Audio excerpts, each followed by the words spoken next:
Developed by Don't Nod Entertainment and published by Focus Home Interactive, originally released for the Sony PlayStation 4 personal computer on Microsoft Xbox One in 2018, was Vampyr. After the conclusion of the Great War, serving medical doctor Jonathan Reid returns to London. He is soon attacked and later awakens in a ditch in a dangerous part of the city. Coming to, he barely has control over his senses and has an overpowering craving for human blood. He then attacks a woman wandering around, and once the woman is dead, tasting her blood, does he regain his senses, only to learn that it is his sister of Mary Reid. Dying in his arms, Jonathan is then pursued by individuals and makes his way to a hospital in which, through circumstances, he meets head physician Edgar Swansea and Elizabeth Ashbury. Through further events in the game, Jonathan learns that the influenza of 1918 is connected to a series of murders by an unknown individual, whom is later revealed to be Mary, made into a vampire by Jonathan's own bite, while she was later driven mad by the transformation as well as misunderstandings of the situation that led to her being bit by Jonathan to begin with. Swearing to find out the truth of what is happening in London, he finds out that the individuals who tried to kill him soon after he turned into a vampire were a group of hunters, desiring to kill, as they all consider vampires to be the cause of the viral epidemic.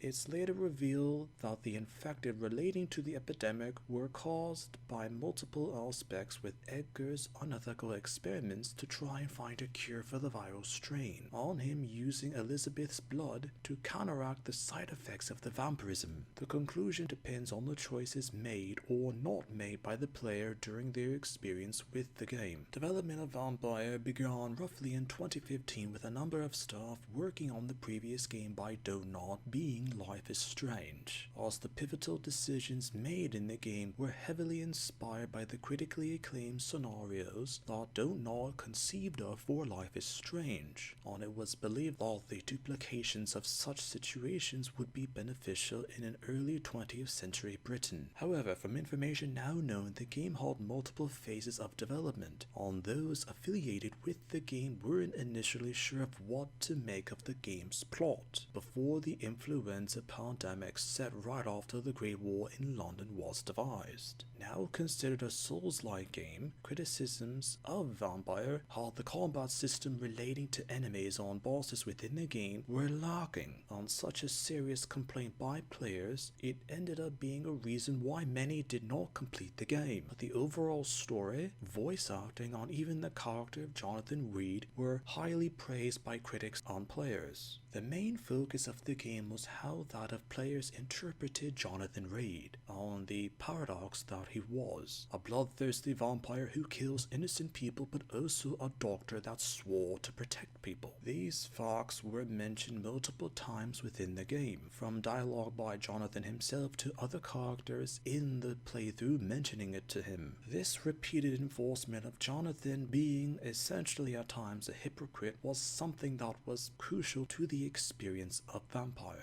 as Don't Nod intentionally did this so players would be constantly reminded of that fact. As in the game, if Jonathan acted as a vampire and killed innocent people, or not so innocent people, he would gain massive amounts of experience from each death. If he acted as a doctor by killing little to no people, it would be more difficult due to the lack of experience. But he would actually learn more about the people and relationships in London, as the player would obtain lore from the game to learn about, as well, and even optional side quests to perform. The decisions made by the player would and could adversely affect the game's difficulty and ease of progression through the game due to how the player acted as Jonathan. With everything considered upon release, critic and gamer receptions to Vampyr were mixed. Later in 2018, there were plans to turn the game into a television series, but there were concerns that the surprisingly complex and underrated story might be simplified for casual audiences who might watch the series. There were initial theories and hopes that a potential sequel to Vampyr would be made, whilst Don't Nod Entertainment on Focus Home Interactive announced in 2019 that they were developing another game, as the game was not a sequel to Vampyr, but in 2022 revealed to be Banishers: Ghosts of New Eden released in 2024, with gaming dynamics similar to Vampyr. Sometimes a card can be forgotten because even though they were interesting by opinions, the same opinions could have them to be uninteresting due to other circumstances.